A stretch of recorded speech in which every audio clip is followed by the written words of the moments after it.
Good morning students. जैसा कि हमने कल पढ़ा था रेजिस्टेंस के बारे में और फैक्टर्स के बारे में जो रेजिस्टेंस को प्रभावित करते हैं, और इसके अलावा हमने पढ़ा था कल रेजिस्टिविटी के बारे में। तो आज की इस वीडियो में हम नया टॉपिक ले रहे हैं, वो है हमारा कॉम्बिनेशन ऑफ रेजिस्टेंसेस, यानी कि रेजिस्टेंस जो होते हैं उनका कॉम्बिनेशन क्या है। ठीक है, कैसे उनको कंबाइन करते हैं बहुत सारे रेजिस्टेंस को। देखिए, रेजिस्टेंस को जो सिंबल है वो ये है, इस तरह से हम इसको रेजिस्टेंस को शो करते हैं। ये जिगजैग जो बन रहा है ये पहला रेजिस्टेंस लगाया है, ऐसे यहाँ दूसरा है और ऐसे यहाँ तीसरा रेजिस्टेंस है, और रेजिस्टेंस को मैंने R1, R2 और R3 कहा है। ठीक है, अब ये रेजिस्टेंसेज हैं, इनको जोड़ने के तरीके अलग अलग हो सकते हैं। दो तरह के कॉम्बिनेशन हैं, जैसा पहला है सीरीज़ कॉम्बिनेशन और दूसरा है पैरेलल कॉम्बिनेशन। तो सबसे पहले हम पढ़ेंगे रजिस्टर्स इन सीरीज़, यानी कि सीरीज़ कॉम्बिनेशन को हम पढ़ेंगे। तो देखिए, सीरीज़ कॉम्बिनेशन में यहाँ पे साफ लिखा हुआ दिखाई दे रहा होगा आपको कि व्हेन टू और more resistances are connected and to each other then they are said to be connected in series. यानी कि एक सिरा ये है इसका, इस रेजिस्टेंस का एक सिरा ये है, दूसरा सिरा ये है, फिर इस सिरे से अगले रेजिस्टेंस का पहला सिरा, इस रेजिस्टेंस का दूसरा सिरा जो तीसरे रेजिस्टेंस के पहले सिरे से जुड़ रहा है, यानी सिरे से सिरा जुड़ता चला जा रहा है। ये चीज़ जो कहलाती है वो कहलाती है सीरीज़ कॉम्बिनेशन। ठीक है, मान लीजिए 3 रेजिस्टेंसेस को सीरीज़ में जोड़ा गया है, फिर इधर से एक सेल लगाया गया है जिसमें V वोल्ट इसका पोटेंशियल है, और इधर से ये दूसरा सिरा ये आ गया। यहाँ पर सेल में एक बड़ा सिरा है, एक छोटा सिरा है। जो बड़ा सिरा है वो पॉजिटिव है और जो छोटा सिरा है वो नेगेटिव।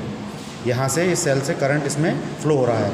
ठीक है, अब यहाँ पर एक बात समझने की है कि सीरीज़ कॉम्बिनेशन में जो इस सेल से पोटेंशियल जा रहा है वो पोटेंशियल कुछ यहाँ जाएगा, कुछ यहाँ जाएगा, कुछ यहाँ जाएगा।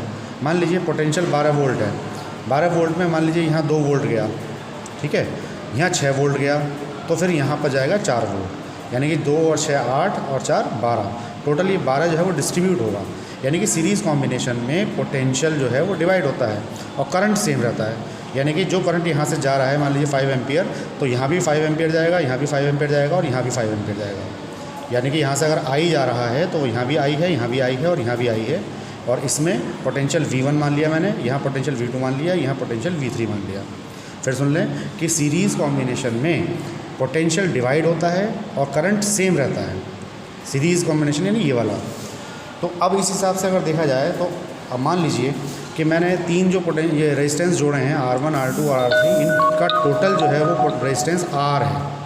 तो इस पूरे सर्किट के लिए total potential V, total current I और टोटल रेजिस्टेंस जो है वो R मैंने मान लिया। तो इस हिसाब से VIR में एक रिलेशन ओम्स लॉ के अकॉर्डिंग जो बनेगा वो बनेगा V = IR। ठीक है, अब लेकिन देखा जाए इस सीरीज़ में, यहाँ पर देखा जाए इस कॉम्बिनेशन में, तो ये पोटेंशियल डिवाइड हुआ है। यहाँ V1 गया, यहाँ V2 गया, ये V3 गया, यानी कि ये V1 + V2 + V3 जो है वो V के बराबर हैं। तो मैंने टोटल पोटेंशियल को V = V1 + V2 + V3 लिखा है। और अगर मैं यहाँ पर ओम्स लॉ लगाना चाहूँ तो यहाँ पर पोटेंशियल है V1, का रेजिस्टेंस है R1 और करंट है I। तो यहाँ पर ओम्स लॉ जो लगेगा वो लगेगा V1 = IR1। दूसरे वाले में V2, R2 और I हैं, इस हिसाब से V2 = IR2। तीसरे वाले में V3, R3 और I हैं, तो इस हिसाब से V3 = IR3।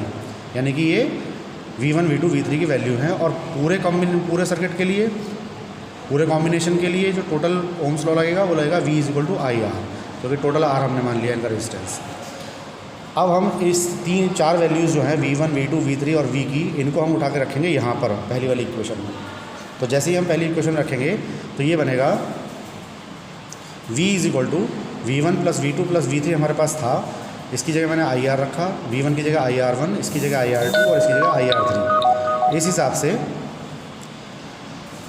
ये IR है, यहाँ पर सब में से I कॉमन निकल के आ गया बाहर। तो यहाँ से बचा R1, यहाँ से बचा R2 और यहाँ से बचा R3। ये I से I कैंसिल हो गया, दोनों तरफ है। तो यहाँ से बचा R और यहाँ से बचा R1, यहाँ से बचा R2 और यहाँ से बचा R3।